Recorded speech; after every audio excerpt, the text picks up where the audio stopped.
meet our two teams. Una, mga aktibong cosplayer for all seasons and occasions, ang Team Fighters. We are Team Fighters! Kalaban ng mga api! Pero sa game show, buwatagan kami! Buhay na buhay sa araw ng mga patay. Ang kabilang team naman ay malakulog daw ang dating dahil mga veterano ring mga cosplayer ang Cosplay Thunder. Cosplay Thunder! Hindi kami Thunder! Sa hulaan, kami ang winner! Kilalanin muna natin ang unang team, ang Team Fighters. Pinangungunahan ni Mr. Dave Velasquez na isa ring toy collectible reviewer. And he's cosplaying Dr. Fate, isang comic book character. Dave, how are you? Thank you po. Dave, Okay naman po. pakilala mo naman sa atin muna si Dr. Fate at syempre mga kasama mo ngayon. Ano po, si Dr. Fate po, Master of Magic din po siya. And then of course, si Ate Jen, yung sa aming Sailor Moon. And then of course, ang aming Amazona, si Fate. At saka ang aming malupit na alien, si Kuya Emerson. Ayan po, good luck! Team Fighters, good luck. Ngayon naman punta muna tayo sa Cosplay Thunder. Ang kanilang team captain po ay si Mr. Oscar Santos Jr. na isa ring graphic artist. And he's cosplaying Admiral Okita. Oscar, sa mga hindi nakakalam, sino po ba si Admiral Okita? Si Admiral Okita isang space battle simulator series na sa Japan. And in American called Star Blazer.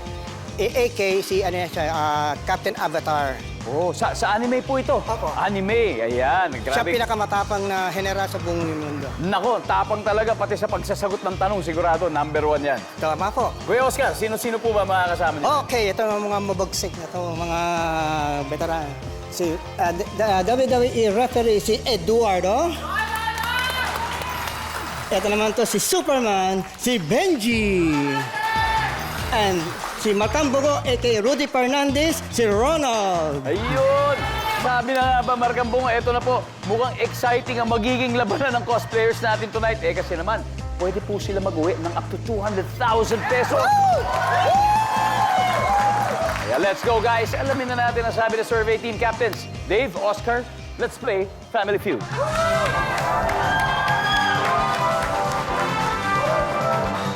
Good luck! May kasamang acting. Nag-survey kami ng 100 Pinoy. The top 6 answers are on the board. Tuwing undas, bukod sa mga tao, marami ring blank sa sementeryo. Go! Kuya Oscar. Kandila. Kandila. Ito na ito. Obviously, tungkol sa undas yung mga tanong natin. Kandila. Top answer. Oscar, pass or play? You gotta play. Let's go. Cosplay Thunder for round 1. WWE referee Eduardo. Tuwing undas, bukod sa tao po, maraming blank sa sementeryo. Bulaklak. Bulaklak. Survey says. Alright. Mr. Superman, Benji. Yes. Tuwing undas, bukod sa mga tao, marami ring blank sa sementeryo. Pagkain. Pagkain. Sir Roland. Bukod sa tao, maraming blank sa sementeryo. Sasakyan. Sasakyan. Dahil siyempre, maraming bumibisita. Sasakyan. Wala rin. Oh? Team Fighters, ready na kayo. Mag-huddle na kayo. Kuya Oscar, tuwing undas, bukod sa mga tao, marami rin blank sa sementeryo. Patay. Siyempre! Wala sa patay. Ito na yung tanong, mas marami ba yung patay kaysa sa buhay? Mas marami. Patay! Survey says, wala, patay tayo dyan. Emerson, a.k.a. The Predator. Tuwing undas, bukod sa mga tao, maraming blank sa sementeryo. Lapida. Lapida. Lapida.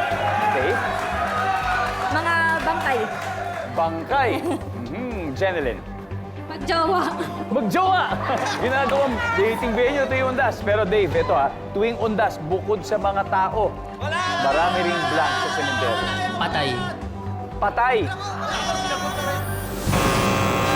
This round goes to Cosplay Thunder.